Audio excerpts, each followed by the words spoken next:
love lives here. All right. So, we are working with the theme here at Riverside Center for Spiritual Living. We're working with the yearly theme of Live Your Best Life. Live Your Best Life. And this month, and this series that we are currently in, our spring series, is Living into the Vision. But before we get into today's topic, which is What's Left Undone, we're going to say our focus statement together. And because of things being undone, let's say our focus statement with all of the yous today. Let's challenge ourselves with yous. So how are we going to say our focus statement today? Uniquely, unequivocally, woo. Usefully, unreservedly, understandably. How about with unity? All right, all those good things, all the U's, right? Undoubtedly. Ooh, there we go. I'm getting some. Once we start thinking about all the uns, right, and then it gets a little bit easier. All right, let's say our focus statement together. Here we go. We embolden people to live their highest potential through the transformative power of love. Yes, yes, yes, indeed.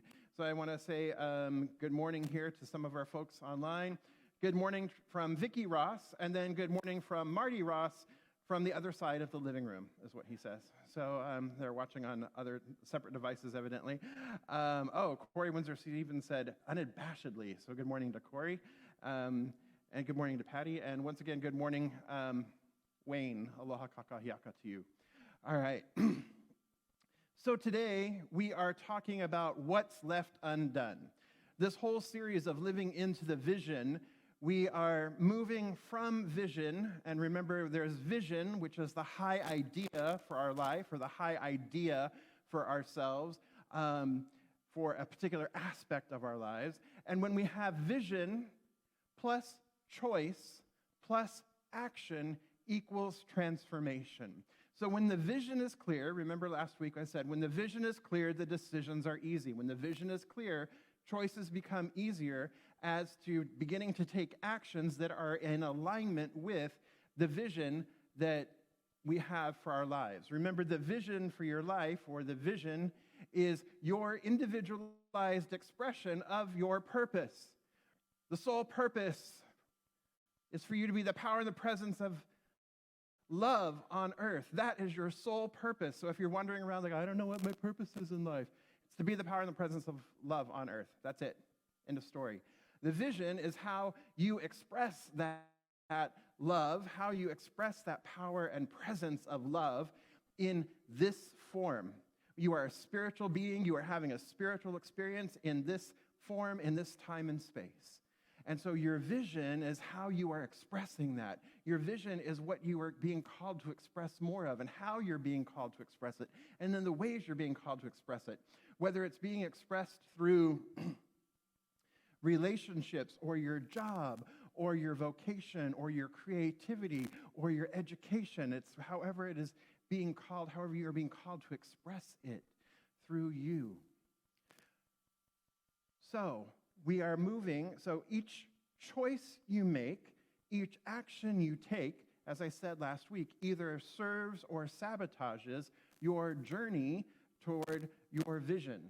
As long as we keep our feet pointing forward, we're moving in a forward direction. As long as we take one small action, we're moving toward our direction. We could be moving away, but as long as we're moving forward, we're moving forward, right? Even if it's a small step. So what we have the opportunity to do as we are traveling forward is we have an opportunity to begin to notice any misalignments. Any misalignments that we may have around our vision. So perhaps our thoughts are misaligned with our vision. Perhaps our ideas are misaligned with our vision.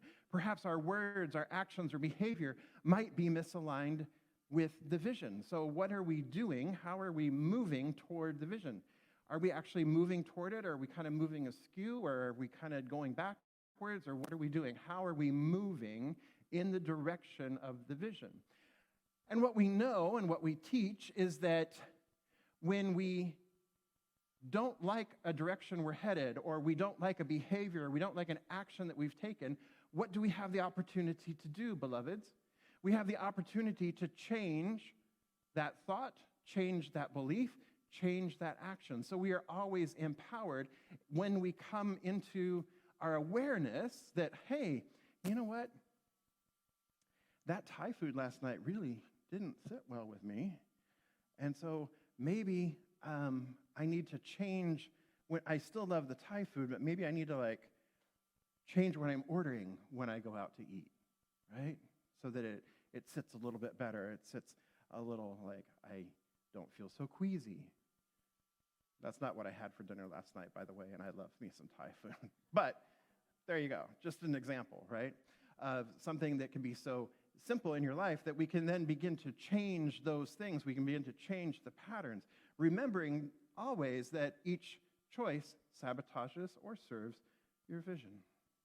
And so we have the opportunity to make course correction, but the only way we have the opportunity to make course correction is if we're paying attention.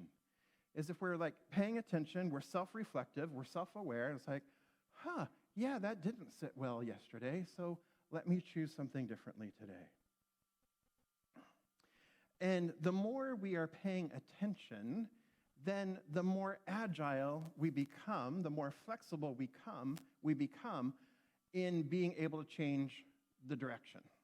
Right? It's I made the wrong turn here. All right, at the next light, I'm going to turn right. All right. And continuing to go back and listen to that inner guidance system. So take a deep breath with me here. All right. So when we're talking about life and we're talking about larger things, not just the mundane things, not just the choices you made for dinner or the choice you made for turning right or left.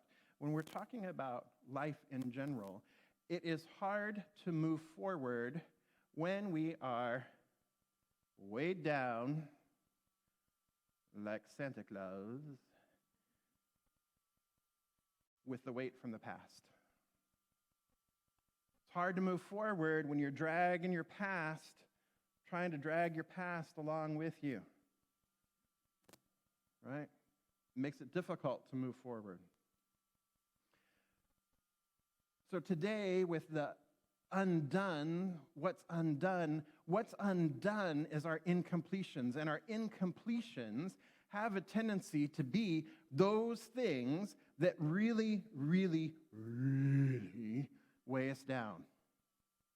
Our incompletions. So, incompletions are actions that we didn't take in the past that create a barrier in the present that keeps us from moving forward in the future, to the future we desire. Let me say it again. Incompletions are actions that we did not take in the past that form a barrier in the present that keep us from being able to move forward in the direction of the future we desire or in the direction of the vision. Our incompletions. Does that make sense? Things that we left incomplete. So, things that we left incomplete. It could be loose ends that you need to tie up. It could be neglected responsibilities. It could be half-baked projects that you've got going. Things on the back burner, things you've set on the back burner, right? Could be, when we think of incompletions, we're looking at either external incompletions or internal incompletions. So those external incompletions are, you still got dirty dishes in the sink from last night or 2 weeks ago, right? You haven't made that appointment. You know you need to make that appointment, but you haven't picked up the phone to make that appointment yet, right? You haven't gotten your oil changed despite the fact that the light has been on in the car for 6 months, right? Those are all external incompletions. Or you've got unfinished items on your to-do list. Your to-do list keeps getting longer and longer, and you're just not crossing anything off. Those are external incompletions. Internal incompletions are the grudges we hold. I am not going to forgive him. No way. He done did me dirty. He did me wrong. I'm not going to do it. Right? A grudge or a resentment. Ugh. Oh, I resent her for that. Ugh. Right? Resentments, grudges, or strained relationships, or they are our beliefs or our biases that maybe supported us in the past, but they are no longer serving, they're no longer supporting us with our life now. These are the internal things that are withholding, that are keeping us back, that we haven't yet let go of. So these are those things that we are carrying around with us all the time. Think about it for a moment. What do you avoid? What are you neglecting? Or what are you procrastinating on right now? Just give it a quick think. What are you avoiding? What are you neglecting? What are you procrastinating on right now?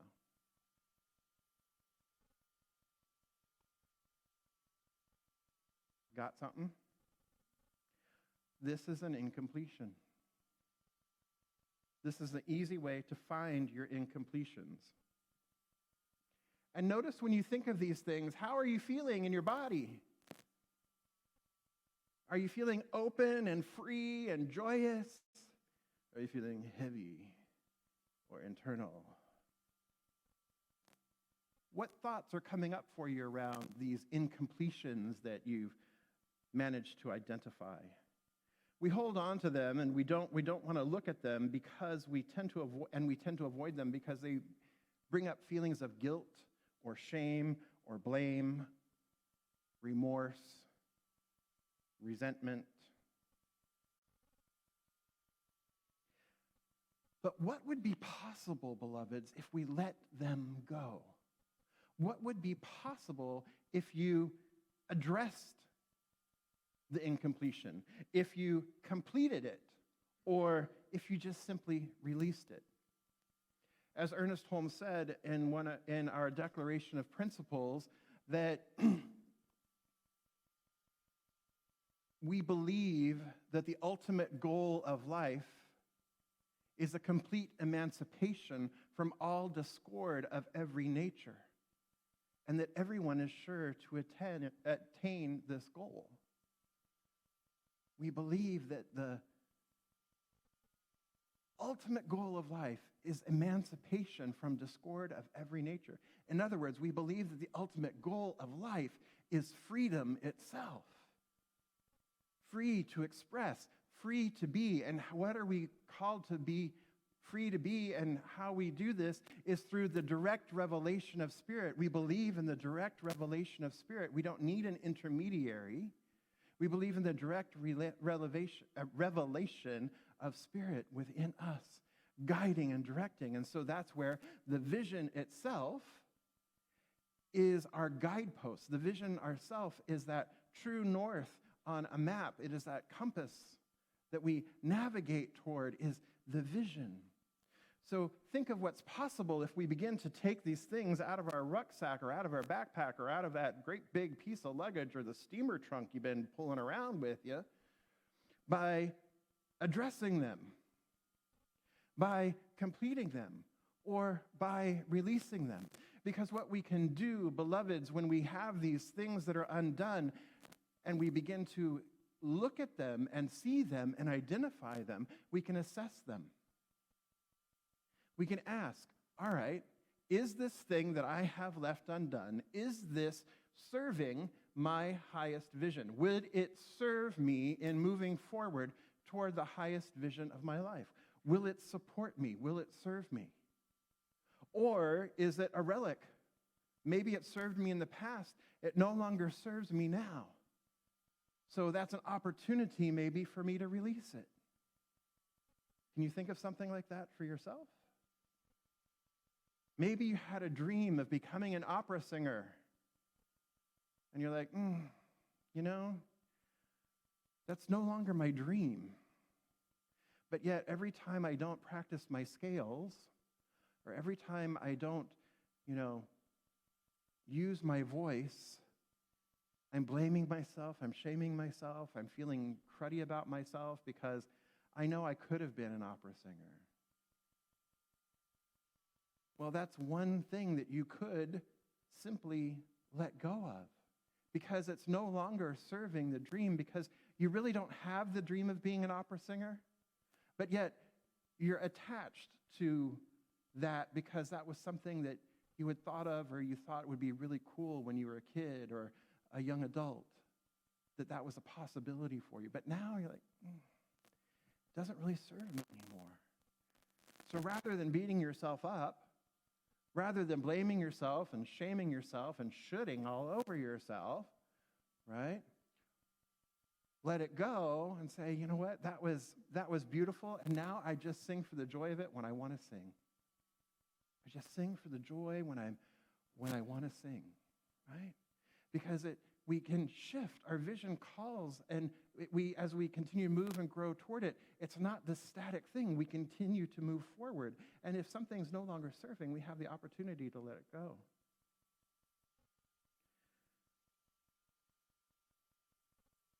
So begin thinking about what that is for you. Are these incompletions that you have, that you've already listed for yourself, are these incompletions still relevant? Are they still necessary? Are they still of value? Or are they something that you can let go? Because every time we feel the blame, the shame, the resentment around these incompletions, it's an invitation to wake up, become more aware, become more self-aligned, become more self-aware, self-reflective, and say, okay, is this something for me to address? Is this something for me to complete? Or is this something for me to release? Because it's costing you. All those things left undone is costing you. And is what it's costing worth the benefit you're deriving from the undone thing?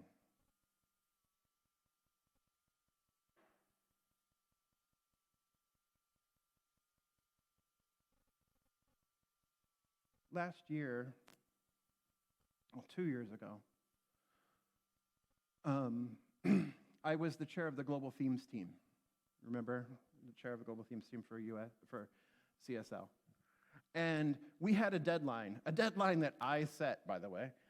We had a deadline, right, to have everything turned in by the second week in June so that we could get everything out. Guess what? My team, had all their parts done. Guess who didn't have his part done? Me. I own it. Guess who sat around moping and all summer long that year? Not the rest of my team. Me. Finally, there was an external deadline pressure that was no longer my deadline, but the hard drop dead deadline that I had to get it done. And so that week of procrastination felt like being back in college, and finals week of your final semester of, your senior year. It's like, right? Writing the papers, writing the theses, writing all that stuff, and just waiting to the last minute to get it done. There's something to be said about waiting for the last minute. For me, it helps with my creativity, but, all summer long, I couldn't enjoy my summer because I had this thing hanging over my head, this undone thing hanging over my head, and I started to self-talk. I'm like, if you would just get it done, you'd have a free summer. I know, but I don't want to. I want to watch CIS right now. Yay, right? NCIS. So, right, back and forth, devil and devil, devil and devil, rather than angel and devil, right? It was just like,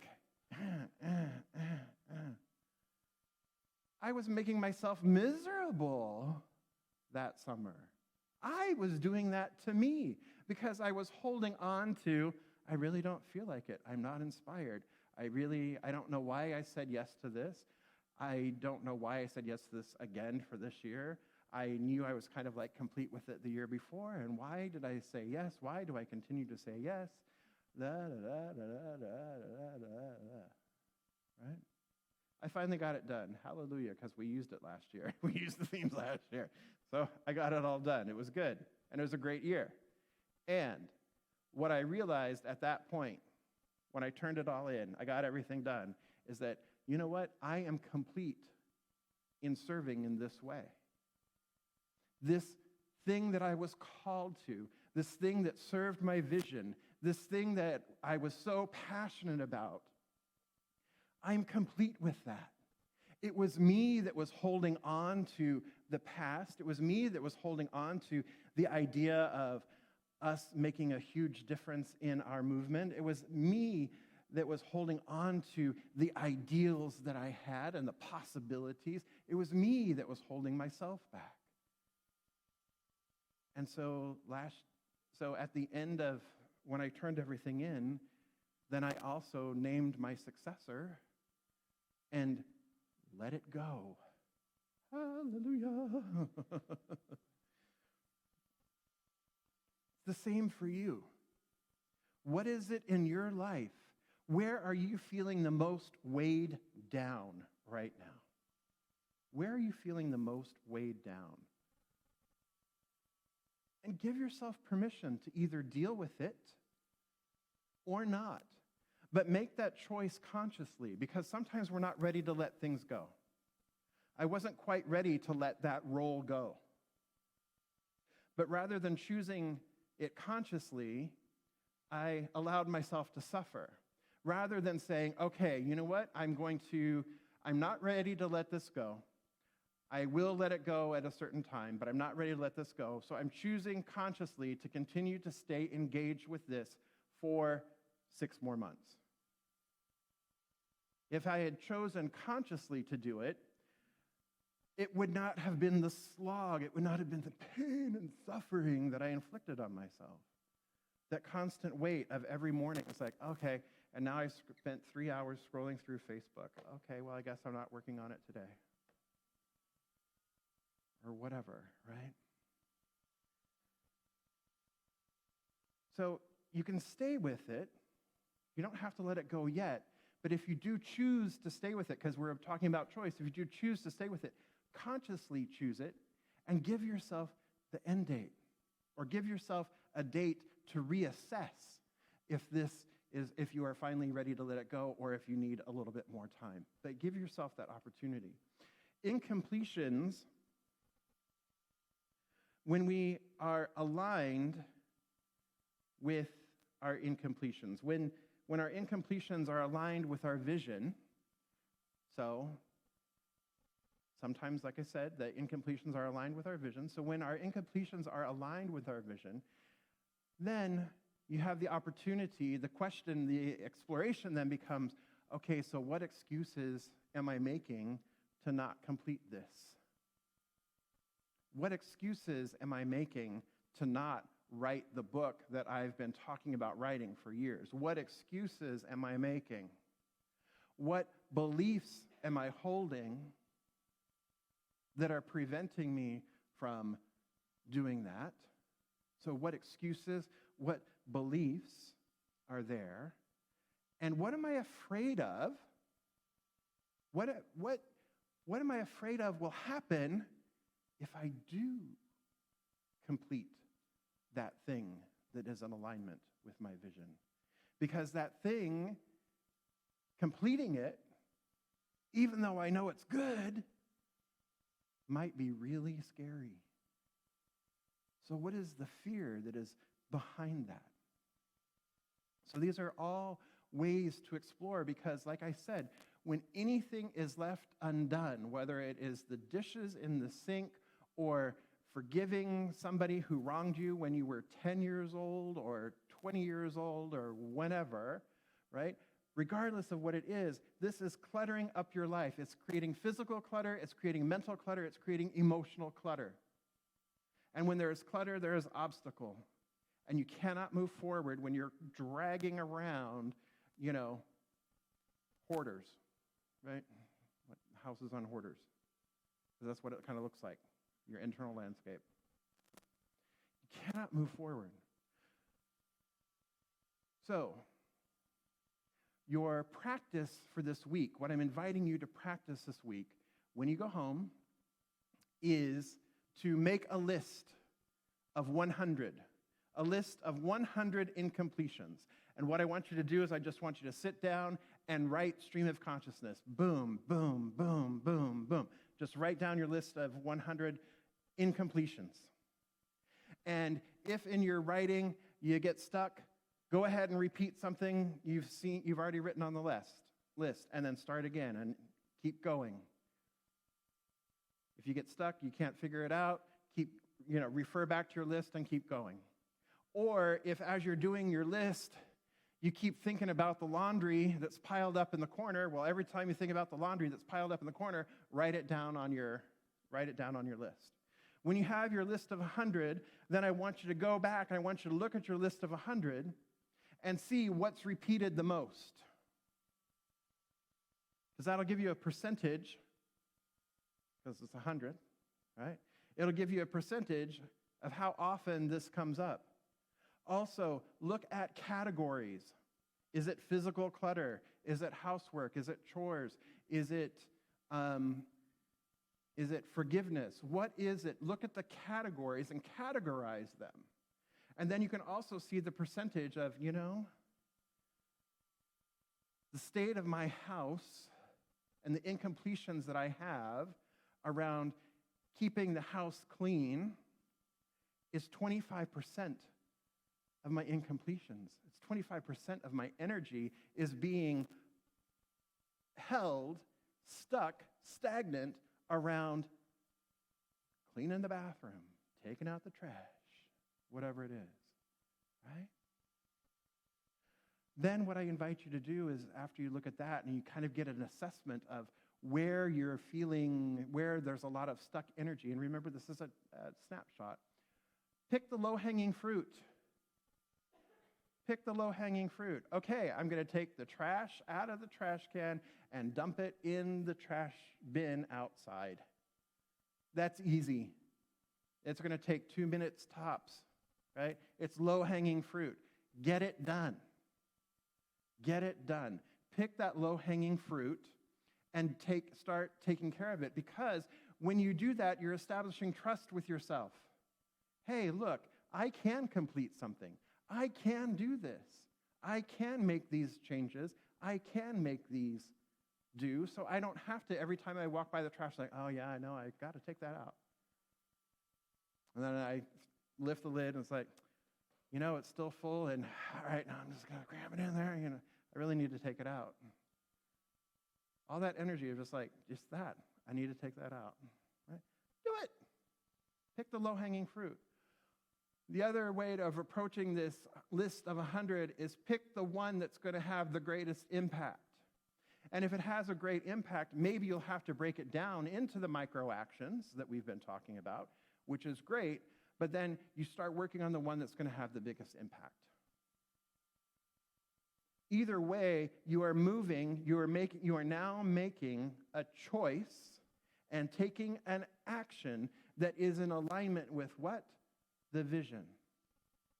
And then you begin the transformation. So today, I invite you to say, with me, I complete my unfinished business.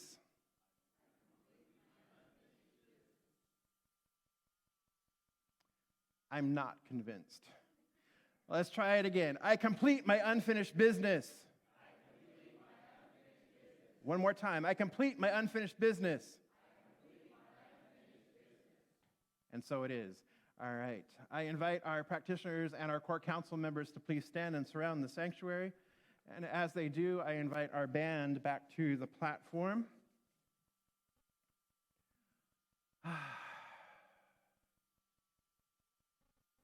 Here they come. And Ed's back there holding high watch on, on the podium for you. All right, Ed's got that corner. All right.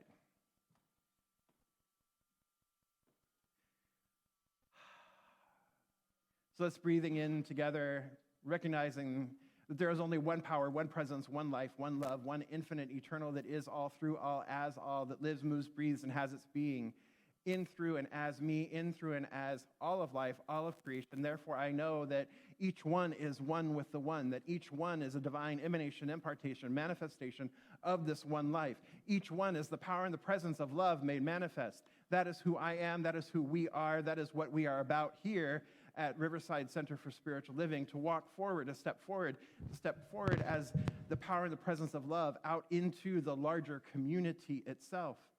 And within our own world, within our own sphere of influence, with our families, with our friends, with our city, with our community, that we bring this love, we shine and show up as this love, and we shine and show up and we step forward into our greater yet to be, to living our best life. We step forward saying yes with each new choice, with each new action. We move ourselves, we recalibrate ourselves back into alignment with the high idea of our life, releasing those things that no longer serve, letting them go, completing the things that are called to be complete, letting the past be what it was so that we clear the obstacles of the present so that we may step forward into a greater yet to be. We embrace all that is, we are being invited to embrace, to welcome, to make welcome into our lives. We extend our arms and we embrace the love that is. We embrace the life that is. We embrace the abundance that is. We embrace the joy that is. We embrace the peace that is. That always is, that always has been, that always will be, that is ours for the claiming here and now. We embrace it. We say yes to it right here, right now. And so I give thanks for all that has been revealed here this day. I give thanks for the information that our incompletions have brought us, knowing that they do not continue to serve us. If they don't continue to serve us, that we clear them, we let them go. If they do serve, we step forward and say yes, and we get them done. Get her done. And so I give thanks for all of it. And I simply release this word into the law, knowing that it is done, knowing that it is so. The vision is already complete. I say yes to it, I let it be, and together we say, and so it is.